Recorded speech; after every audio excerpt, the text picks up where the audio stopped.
This is Average Discussion. Thank you for joining me today. Today is Friday, March 29th, 2024. It's about 49 degrees here in Studio House. That's right, I'm at Studio House today. I got the opportunity to record at home, so we'll see how it goes. But plus, I'll get into it in a second. But thank you for joining me today here in Studio House. All right, for historical reasons. Okay, in case the end of the world happens and they got to reboot civilization with the prophetic wisdom of the Average Discussion podcast show. Gasoline this morning, when I got gas at about 5:30 this morning because I woke up late, is about $3.79 a gallon.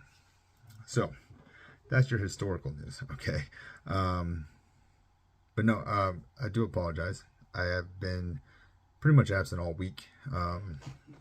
If you listen to my show, you'll know that, excuse me for a sec, sorry. You'll know that I was on the chopping block at my job. I wasn't really sure how that was going to look, what that was going to be. But lo and behold, I do still have a job. But as a result of that, I'm kind of taking a step backwards and in a way, and my schedule has changed. So now I have to be there at 5, and I'm not used to that. I haven't had to do that in a very long time. But now I have to be there at 5 a.m. and at least starting here soon. And I'm trying to adjust to it now. So that way when it is official, I don't necessarily have to worry about it. I mean, look at me, I haven't shaved. I'm all out of whack. But also as a result, the morning is when I was recording all my stuff, and now my schedule is completely messed up, and I haven't even got to this, and I need to stay focused on it. So I do apologize for my absence. So this is kind of a refresher, because I haven't done this in several days now. But I'm doing the video. So those who are listening, please head over to youtube.com, go over to the show Average Discussion, check that out for me. Give me a subscribe so I can do some live stuff. I'd really like to do that. I need to focus on looking at the camera. I do apologize, guys. I got the microphone down here. I got my notes right here. I'm looking at myself, not the camera. I'm all over the place, okay? But I'm trying to get this figured out. And the more I get to do it, the better it'll be. I do believe that. So please head over to YouTube and subscribe to the channel so I can do live, because I need about 50 subscribers, and I'm just short of that right now. So I really would appreciate it. But also share the link. That'll help by itself, I'm sure. So here we go. All right, so here at Average Discussion, what do? I talk about, anything that interests me. But I generally start with the news topics. There's been a lot going on in the news, but I try to not focus on the headline stuff, because I feel like you're bombarded with that stuff all the time, right? So I like to use the news as kind of like conversation topics, kind of get the ball rolling, get the juices flowing, the gerbils spinning up top, you know what I mean? They're a little slow right now. So, but that's usually what I do. I do try to avoid politics, but however, we do live in a very political world, so it's kind of hard to avoid that all in itself. But I do try to avoid emphasizing on it. You're not going to hear a lot of pro either way. No pro-Democrat, no pro-Republican, just my opinions, my thoughts, my viewpoint. And you can label those however you seem fit. It's not on me to judge myself. That's on you guys to judge yourself. I judge myself hard enough on plenty of other things. Trust me, I don't care how you judge me. So let's get into it. You might hear some noise in the background because it's also spring break here. So my kids have no life and they're not doing anything. So here we go. So first thing is, like I said, most of the news talk is of conflict and murder. It's like everything's trying to push us to World War III, and then everybody's killing each other, or just crazy nonsense. And I'm not interested in going into the weekend depressed. Okay, I had a rough week as is. It's been really crazy at work, and I'm not interested in going into the weekend all depressed by the news. So let's see what else we can find. All right, so I went through. I was gonna edit this video and kind of put it on there, but I don't know. We'll see. Maybe I still do. So maybe you're watching this and I've already done it and you're like, what are you talking about, dude? But either way, are you dreading or currently dread the concern or the question of when can I have a smartphone from your kids? Well, don't worry, you're not alone. Okay. Calls for a smartphone-free childhood are growing in the UK. All right, so there's parents all over there that are like saying, hey, I think this is kind of a problem, right? And the article from AFP, I'm not even really sure what the acronym stands for. I found it on Yahoo News. But it cites that parents are reluctant to get one for their kids because of the very real mental health problems associated with the addictive behavior of smartphones. Yeah, that's definitely a fear of mine. If you've listened to my show, it's not even a fear, it's a concern, and it's an issue of mine. But apparently that's being shared by people in the UK, and I'm sure by plenty of people here in the US, but this article is obviously geared towards this, right? But those same parents, though, that battle with this very real pressure of trying to justify it, of trying to justify not getting their kids a phone. But that's hard to do, they say, when a third of their classmates have one. Yeah, very real. I think I've talked about this in the Stop Touching Everything episode, where I was talking about the field trip I went on with my daughter and all the kids that were on their phones, right? It's a hard argument to have when there's so many kids around your kids that have it. It's like, how do you justify that to them and help them understand that? And I think that's a very real dilemma, and I think everybody's got different solutions to it. Some people are probably more successful than others at it.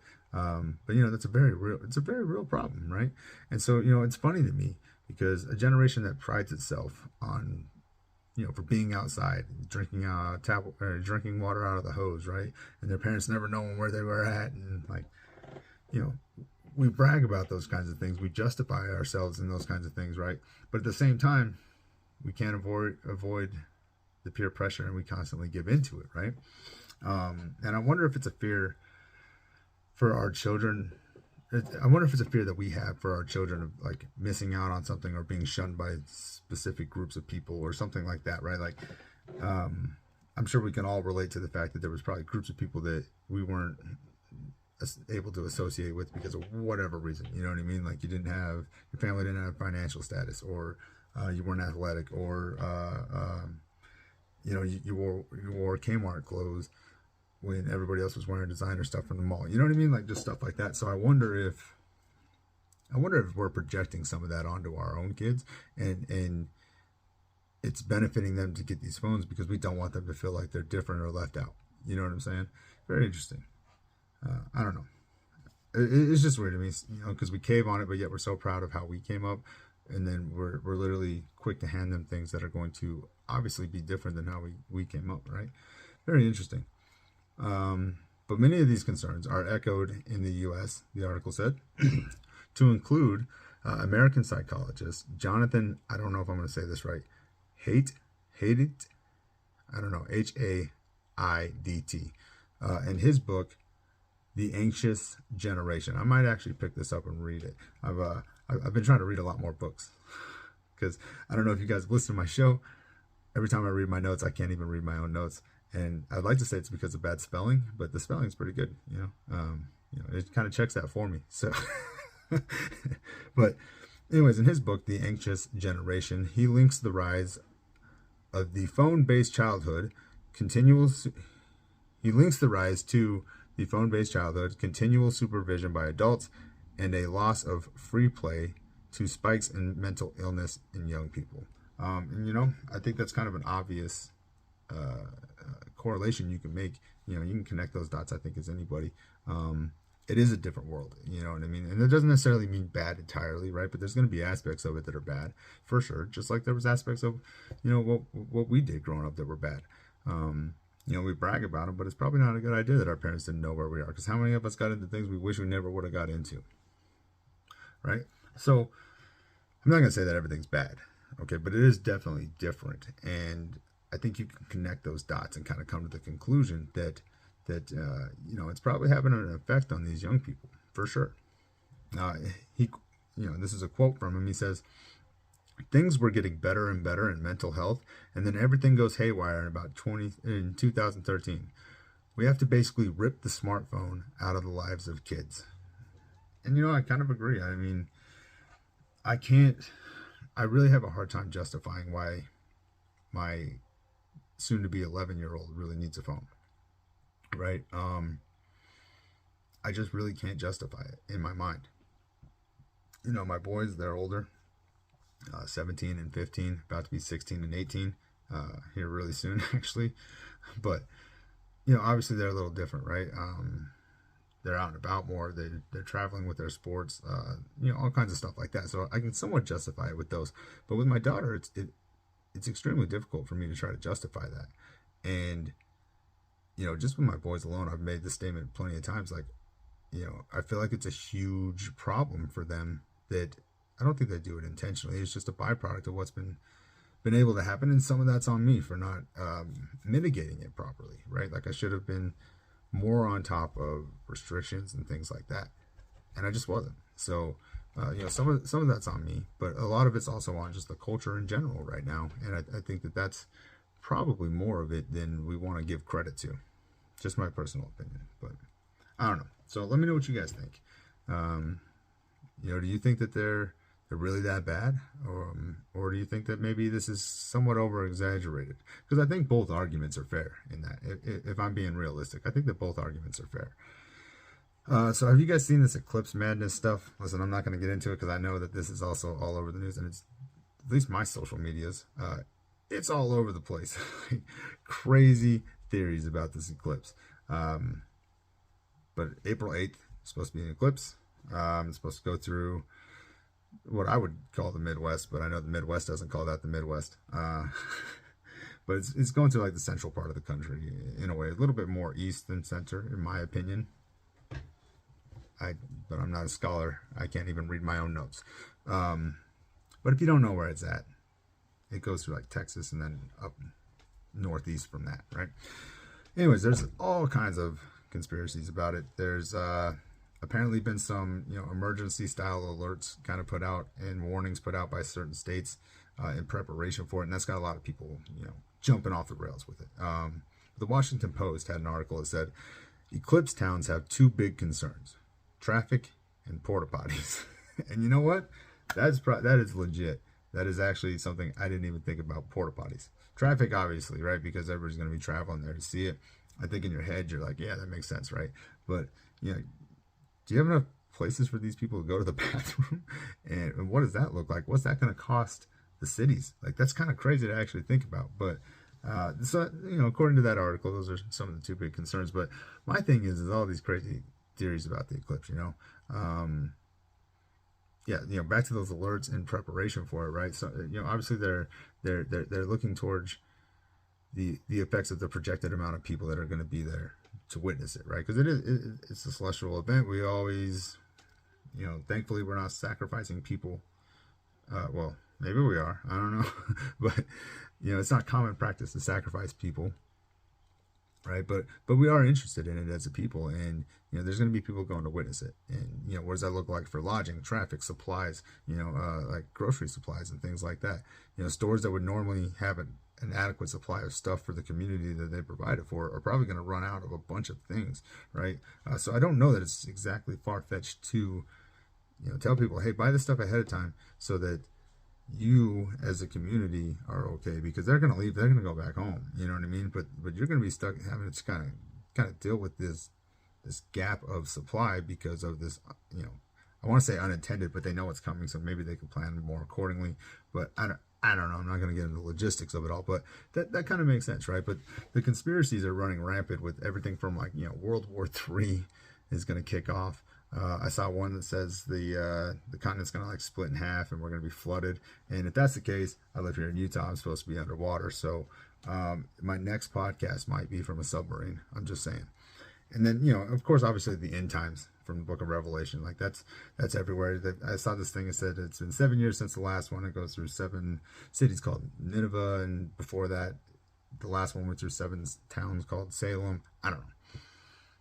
I'm not sure how much I really buy into a lot of that stuff, but it is kind of interesting to listen to. Kill some time when you should be working. TikTok's probably really bad. I've really decided that today. I think it's pretty bad. I think it has its upsides. There's a lot of good, funny stuff on there too.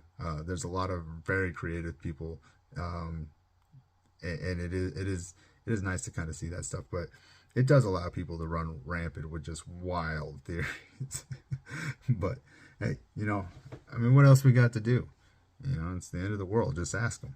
All right, so do you make enough money? And the answer is no, right? The answer is always no. But do you make enough money to buy a starter home, whatever that looks like in today's world? Well, according to the CBS News article, it says that Americans must earn at least $76,000 a year to afford a basic home in the U.S., according to Redfin. I'm assuming that's a relative real estate site. I don't know. Or financial site. Not really sure. But that's up from $40,500 a year just 4 years ago. So in the course of 4 years, it's almost doubled. That's crazy. You know, I've talked about the real estate stuff enough on this. I'm not super big into it. I'm not one of those guys that's going to connect all these dots for you. Okay. But it is a bit ridiculous. Like, I like my house. It does what I need it to do. But it wasn't worth what I paid for it in 2018, in my opinion, and it damn sure ain't worth what I could sell it for today. So that's how I feel about it. And I don't know. I've voiced plenty of times how the real estate market, the real estate world to me is, I don't know. I don't really know how to feel about it. Like I kind of feel like it's the worst thing we could do to each other as human beings is to exploit people, you know, exploit a place to live for people, right? But then there's also people that enjoy the purchase of new stuff and things like that. So I mean, I don't know how much I could really put that on one industry, you know what I'm saying? But it's I've said this before, it's in the mail, guys. It still hasn't arrived. It's a double-edged sword for me because you know, I get the benefits, but I also think it's detrimental. So I try not to get down too many of those rabbit holes because, you know what, I do have to take other people's feelings into account. And I know some people who are in the real estate world, and I don't want them to think that I think negatively of them because I don't. It's the process, I think, or the industry as a whole that I'm not exactly like super fond of. And it's not them personally. So I don't want to get too much down a rabbit hole on that to where I say things and maybe people think that. But in case you didn't know, you need about $76,000 a year, which is funny because I think I saw this other thing that said like a married couple or a joint couple. I guess you don't have to be married. It's 2024. You can be whatever you want. I don't want to insult anybody. I kind of do, but I'm trying not to. Let's put it that way. You know, but it said that I think it said you needed to make like $200,000 to live like comfortably as like a couple. Like, and I thought he was doing good because I almost got to the 100,000. I don't even think I hit it, but I got close, and I was like, man, I'm doing good. And then I'm like, I guess I'm not doing very good.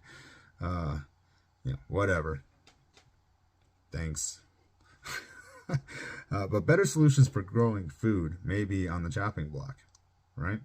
The Washington Post had an article that says indoor farms are remaking the produce market at a cost to the planet. There we go, right? So you can grow more, you can avoid a lot of pest-related problems, but unfortunately, these buildings are powered by the consumption of fossil fuels. So for everything good that it does, because it has to use fossil fuels for its energy, now we're looking at this like this is a bad thing. And I'll tell you what, I think it's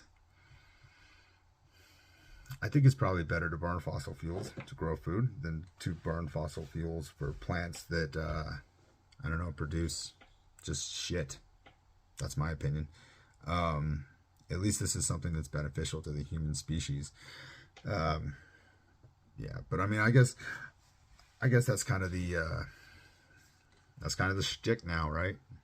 If it's bad for the climate, then it's bad entirely. But you know, nobody's going after. I don't want to say nobody is, because people definitely are going after them, but nobody's going after like these just random companies that just make, you know, cell phone covers and cheap ass headphones that break, and you know, that are generating all this power to just sell us shit that's garbage and it's not going to last. And then, you know, here we are trying to, you know, be upset because we're growing food. I don't know, if we're gonna produce any, I would say that it's probably arguably better that we produce it or we burn it for food. I mean, that's just my opinion, I guess.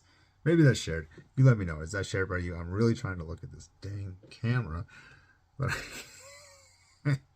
I'm a novice at this, guys. All right. By the way, I always thought that word was novice. Apparently it's novice. I gotta say it with some class and elegancy. You know what I mean? Put my pinky up. Okay. YOLO, bitches. Washington Post. COVID changed how we spend. More YOLO splurging, but less saving. I didn't even want to read the article because, you know what? No shit. You know, of course it did. I mean, it literally showed us that all of this is made up, right? I mean, you destroyed small businesses while corporations were, profitable beyond belief. You literally determined who was essential enough to die. Go to work. You're essential enough to die. And who was important enough to keep safe. But all your executives go home, work from home, right? And then they said things because, their job allows them to do this. And yeah. No, I get it. But what I'm saying is it literally opened everybody's eyes to it, right? Everybody was able to see that, damn, nobody really gives a shit about our safety. Nobody gives a shit about our livelihood. You literally decided what people could and could not do. You showed that though we believe this facade that we're free, we're not, and you got to do so under the disguise of public safety, right? And most people, at least that I've encountered, okay, most people didn't really see any devastating effects from this. Not in their local communities, not in their families, right? Did people get sick? Sure, people got sick. But I can't say that I personally know anybody who was like detrimentally sick from this, so I think there's a lot of people like that is all I'm saying. I'm not trying to say that there wasn't people that did get severely sick, because I'm sure there was. And, I'm not going to say there wasn't people that passed away, because I'm sure that I absolutely believe that there was. You know what I mean? I'm not one of those guys out here trying to say that it was all fake. I mean, I definitely believe it's a real thing. I've just always maintained I think it was a real thing for a real reason. But that's a whole nother podcast. You can go back and listen to it, okay? But I'm not one of those people. I just don't know that it was detrimental enough for me, at least on my perspective, to be like, wow, these people really care about us. No, I don't think that at all. So, but it is a concern, the way we're spending money. I mean, I definitely, what's the point? Why hold on to all this just to have, because this also comes after the fact, right? We're 4 years removed from this now, right? I guess you could argue 3 to 2 years removed from a lot of the restrictions and stuff like that, right? But now we're in this economic situation where everything's hyperinflated. They don't say it, but I'll say it. It's hyperinflated. It's out of control, right? And maybe that doesn't meet their definition of hyperinflation, but it definitely meets mine, okay? So that's my opinion, all right? You can say what you want to say. Do your research. I'm not going to Google it. I'm not going to look for the definition of what they deem it to be, but in my opinion, that's what I would call this, okay? And, so we're looking at this and it's like, what's the point? What is the point of going through all this when we're literally watching people who drank the Kool-Aid, we're literally watching them lose everything that they put into it, or still struggle after doing all that for 40 plus years, right? And I think a lot of people saw that, and I think that situation really just opened people's eyes to that. And again, when you go back to the fact that you literally determined, you literally looked at people and told them, who was expendable and who wasn't. And now you're surprised that they don't care about you and your company. Just saying. And then you go back into the workforce, and at least in my experience since all this went on, you go back into the workforce, right? Or everything starts to get back to normal, or whatever they called it, right? And you have a lot of these managers or supervisors or leadership in general trying to treat people as if this is the Great Depression time, and you should be lucky that you have a job. But then you also, on the other side of that, you have all these people touting all these open positions, and we're expanding, we're doing all this, right? And you can't really treat people like that anymore. You used to be able to, and I'm sure there'll be a time, probably here in the future, near future even, where you could probably go back to those kind of tactics where you're, you need us more than we need you type thing. And But right now, at least how it's been for at least the last 12 months, maybe even a little bit longer than that, I wouldn't even say that's the case. These companies need people more than the people need their companies. And that's really what's caused all the problems. And then you've got all these people that are, thinking they can treat them like it's the opposite. And then they wonder why their retention rate is garbage. Well, probably because your understanding of how to lead is garbage. But that's a whole nother conversation. But yeah, like I really think that's where it is. So that's pretty much all the news I think I want to cover. I usually get into the end of it. I usually get into final thoughts. And I usually have something prepared. But again, I've been really busy this week. Really tired trying to adjust to this new schedule. And it's not working out all that great. So I wouldn't say that I really have anything planned to talk about for final thoughts. But what I do want to say is this. I try to be a better person every day, and I don't always succeed at that. Some days I fail at that, just like anybody else would, right? But I try to be, and I put a lot of stress on myself during this whole fiasco with my job, trying to decide what they were going to do with everybody. The uncertainty of where I was going to land in that mix and what that was going to look like and things like that, and then I put even more stress on myself because I was concerned about my crew, right? Because to me that's personal. What were they going to do? They got kids, they got families, they got bills just like me, and what I found was as I was kind of put in a position where I either had to screw myself over and I still wouldn't be able to help all of them, or I could help most of them and still not screw myself over. And I felt a certain kind of way about that. It really kind of rocked me a little bit. It was kind of hard to battle through it. Here, actually, I have an idea. Let's see if I can remove this. Oh, you know what? I'm just going to leave it alone before I mess it up. But, I was super concerned about that. And I think a little bit of it still bothers me now. But here's the thing, though, right? And this is why I wanted to talk about this, because I did genuinely have a lot of mental anguish about this situation. My cousin that I work with, she could probably tell you, because I vented a lot of things to her about how I was feeling about it all, because I made sure to try to tell my people as soon as I could. A lot of people at the company, they didn't find out very soon, and I don't agree with that. So I tried to give my crew as much of a heads up as I could, and I learned something during this whole process, because inevitably, Judgment Day came, and they decided who they were going to keep, who they weren't going to keep, and the company that's taken the contract that we lost, that's causing all the downsizing, they're pretty much doing a lateral transfer for pretty much everybody that's losing their job, which is fantastic, but it's not going to be everybody, and that's the unfortunate side. But a vast majority of them, they're just doing a lateral transfer. They're not going to lose any money, and they're going to be doing pretty much the same thing that they were doing with our company, just with this new company, right? So that's pretty cool. The downside is, like I said, that not everybody's going to make the cut, and that sucks. It really does. But it's much less people than it was looking to be, which is awesome. So, but I realized something during that is that, like I said, I tried to make sure that I gave my crew and my team the most amount of heads up that I could, right? And then it all happens. Judgment Day happens. Boom, it all goes down. They start talking about, going to do these interviews and stuff with this new company.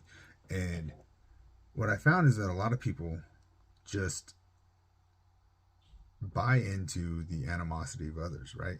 So because there was people that really had no notice, and it was kind of messed up, right?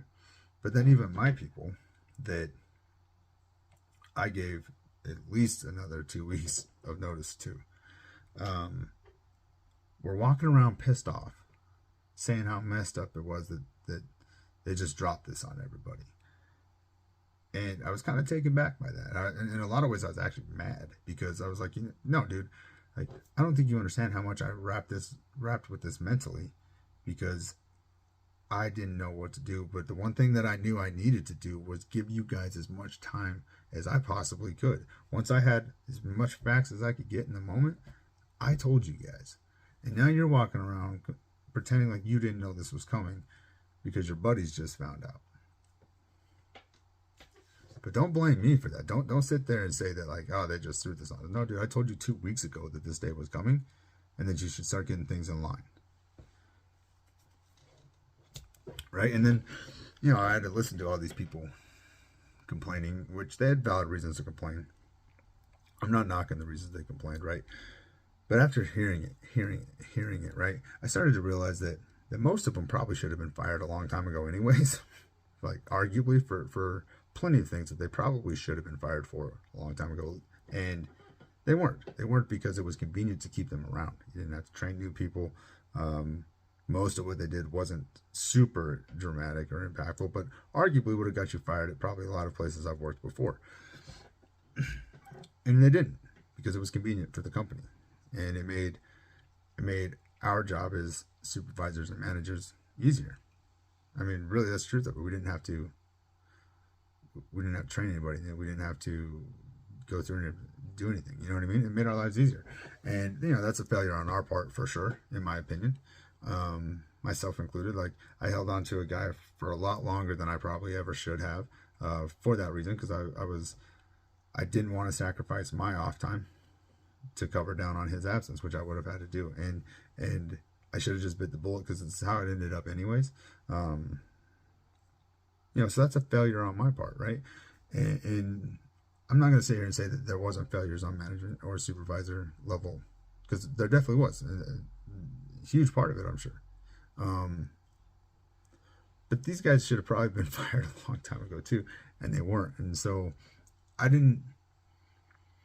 the fact that they were getting a lateral transfer for the most part, that's what really changed my perspective on it, because it's like, you guys aren't even really out anything. You're going to go to a new facility where they're going to be heavily invested. You're going to get better equipment, because they turned down every bid that I ever put in to modernize anything.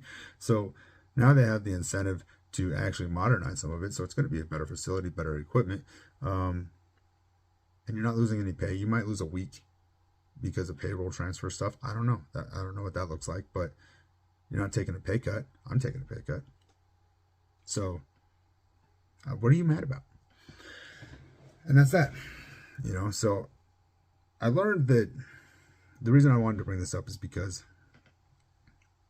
I said it earlier that I don't care if people judge me, because I judge myself hard enough. I really judged myself for this. It kind of felt bad about it. And I had to come to the realization, and it's still a hard pill to swallow, to be fair.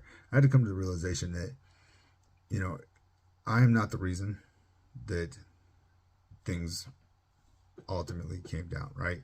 I contribute to failures in my own way, but the bottom line is that there was nothing I could do about contract negotiations. Absolutely nothing I could have done. That's out of my hands. And I had to come to the realization that I should not put my family in a negative situation, because I feel bad to such an extent for people who are very well qualified and should in theory have no issue finding a job. Because I work in the maintenance field, and my techs are very well qualified to work, and so they shouldn't have any issue, really. You know what I mean? And there's a ton of jobs out there. It's just a matter of, are you willing to do it? And I think what I did a good job of was creating an environment where I made it lucrative to work for us because of schedule, or workflow, how I would disseminate some of the workflow, right? I think I made that very lucrative, and that's a hard thing to give up. I got one guy, he works Monday through Thursday, 5 a.m. to 3:30. He works 4 10s. He has every weekend. He has a 3-day weekend. That's pretty cush. And I paid him, I pay him $27 an hour, which is, I think he's at closer to 28 now, actually. But like that was the most that I could pay him. Because most companies they tell you like, oh, this position pays like 22 to 28 depending on experience. I didn't offer anybody less than the max. I didn't even care about their experience level because I was trying to pay them as much as I possibly could. And I think I did a good job of creating an environment that, shit, it's kind of like, now we got to go actually work again, because we set it up pretty good, and I'm proud of that. I'm glad that we were able to get there. And I think that's probably the hardest thing. So it's literally a matter of like, it's not a skill set problem. It's not a job problem. It's, do you want to go back to doing that? Because I'll tell you right now, I don't want to go back to working graveyards ever again.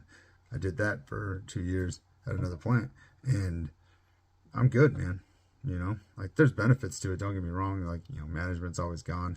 You don't have to deal with the dog and pony shows of the corporate people showing up and all that good stuff, right? But no, that was detrimental to me in a lot of ways, especially I think with my mental health. Because I struggle with some of my own stuff that I've been working on for several years now, and I think it was in a lot of ways I think it was a step backwards for me in that progression. But either way, like I'll never go back to that. Never. Like it's gonna have to be dire situations for me to ever want to do that again. Apologize for the dog, guys. My kids just leave them outside. You can probably hear the kids yelling to go get them. But so it's really just, it's not a matter of are they going to be able to find a job. It's are they going to want to find a job, or take that job, I should say, not necessarily find a job. But and then I've also learned that there's a lot of people that were hoping for unemployment. And that's crazy. That's crazy to me. Yeah, I don't know. I think people just want a break, man. Like people are exhausted. They're tired. You can make a lot of arguments that the previous generations were harder physically, but I think from a stress standpoint, like those other generations probably don't even come close. Obviously excluding like World War II, it being in war, you know what I mean? Like excluding that, but I'm sure the jobs were more physical back then. We've got a lot of things that make our job a lot easier. There's a lot of safety regulations that they all put in place that they now call us weak for, but that's the irony of it for me. But it's probably arguably more physically demanding. I'll admit that, but I don't think that the times were more stressful. I think trying to develop and grow in this time frame, it's crazy. It's absolutely insane, and I think people are just tired, man. They want a break, and so I think there was a lot of people looking for some unemployment to just kind of chill for a minute. And you can think about that however you want to think about that. You can say that that's the detriment of American society. I still believe the detriment to American society is the people who just throw their trash on the floor in public restrooms. I maintain that. Those people are terrible, terrible. Like, you can't do anything about trash overflowing and falling off the trash can. I get that, right? But when it's empty and there's just stuff all over the floor, that's ridiculous. And not even close to the trash can. So you can't even say like, oh, well, they took the trash out and they just didn't bother to clean that up. That's the employees, blah, blah, blah. No, I'm talking like literally like by the urinal, there's trash. I'm sorry. No, those people are the scum of the earth to me. That's the true detriment to American society, is the complete lack of respect for any facility, the complete lack of respect for any person's job. Like, oh, somebody else will clean this up. That's what they're here for. And then they look down on them like peasants, as if their life is any better. Sorry, got off on a rant, but that's the true detriment to American society, in my opinion. But I don't know. So that's kind of my final thoughts. Is basically trying to figure out a balance between being a good person but not screwing yourself over. And I think for a lot of people, I think when you're trying to change, the first thing you cut out is yourself, because especially if you were ever like bad to other people or mean to other people, right? And if that's an aspect that you're trying to change, I think a lot of times we look at ourselves as the expendable one in the situation, and I think that's probably detrimental to some regard. Obviously I think there's probably some nobility to some of it, but it creates a pattern that I think becomes very counterproductive to us as a whole. So I don't know, that's where I'm at, but I'm at the 40-minute mark. I try to keep these around 30 to 40 minutes because I don't feel like, I was talking with my wife about this, and I was like, I listen to podcasts on my commute, and my commute's about 30 to 40 minutes, right? Anything outside of that, I have a hard time finishing because I just don't have time to listen to it a lot of times. And that's not entirely true. I do have time. I spend a lot of time doing a lot of nothing, but that's kind of where my head was at. So when I started revamping this whole process, that was kind of my mindset, like 30 to 45 minutes. I listened to one. The dude's show is awesome. I love it, but it's so long that it's hard for me to dedicate the amount of time to it, and still work on my own hobbies. If I wasn't working on my own hobbies or doing my own things or trying to spend time with my family the way that I do, I could probably definitely do it. I listen to his in the mornings most of the time. But it's hard for me, you know what I mean? It's hard for me to catch the whole thing. And so I try to avoid that. So I try not to keep it too long. And here I am ranting, making it longer, telling you how I try not to keep it. Yeah. But anyways, hey, that's going to be the show today, guys. Again, I do apologize for not really getting anything out there all this week. I'm trying to be consistent, at least the Monday through Thursday. But I really don't have a problem doing it every day of the week. I just got to find a good time that does it. So I might have to record later in the days now,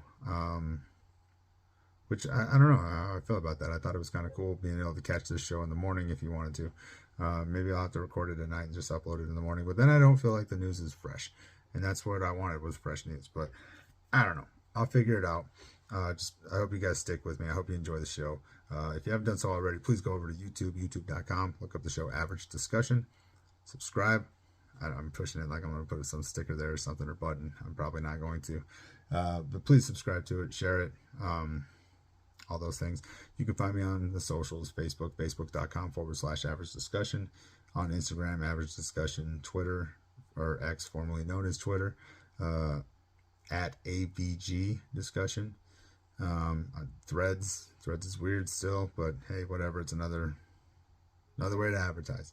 The podcast is on Spreaker, Spotify, Amazon Music, iHeartRadio, because they own Spreaker, if I'm not mistaken. It's not on Apple because maybe I'll try that this week and try to get back into it, because I think the problem was I was trying to do it from my phone. I think it might need a desktop, so I don't know. We'll see. But it's not on there just yet. I'll try to get it back on there, because I do know some people who have an iPhone. They tell you about it all the time. It's like CrossFit and yoga. But anyways, so yeah, that's the show. I hope you enjoyed it. Oh, if you have any complaints, gripes, death threats, all those things, you can email me. Email me directly at Average Discussion. That's all one word, averagediscussion@gmail.com. Let me know what you think. Any input that you might have. If you'd like to be on, I got to reach out to a buddy of mine because he told me he wanted to be on, and then all this chaos started with my show or with my job, and I haven't been able to really get it scheduled. So maybe I'll do that this weekend. I don't know. I got a lot of things that maybe I'll do this weekend, and I probably won't do any of them. The Average Discussion, sponsored by procrastination. All right, so that's the show. Hey, as always, guys, please take care of yourselves. Please take care of each other. Until next time, I'm out.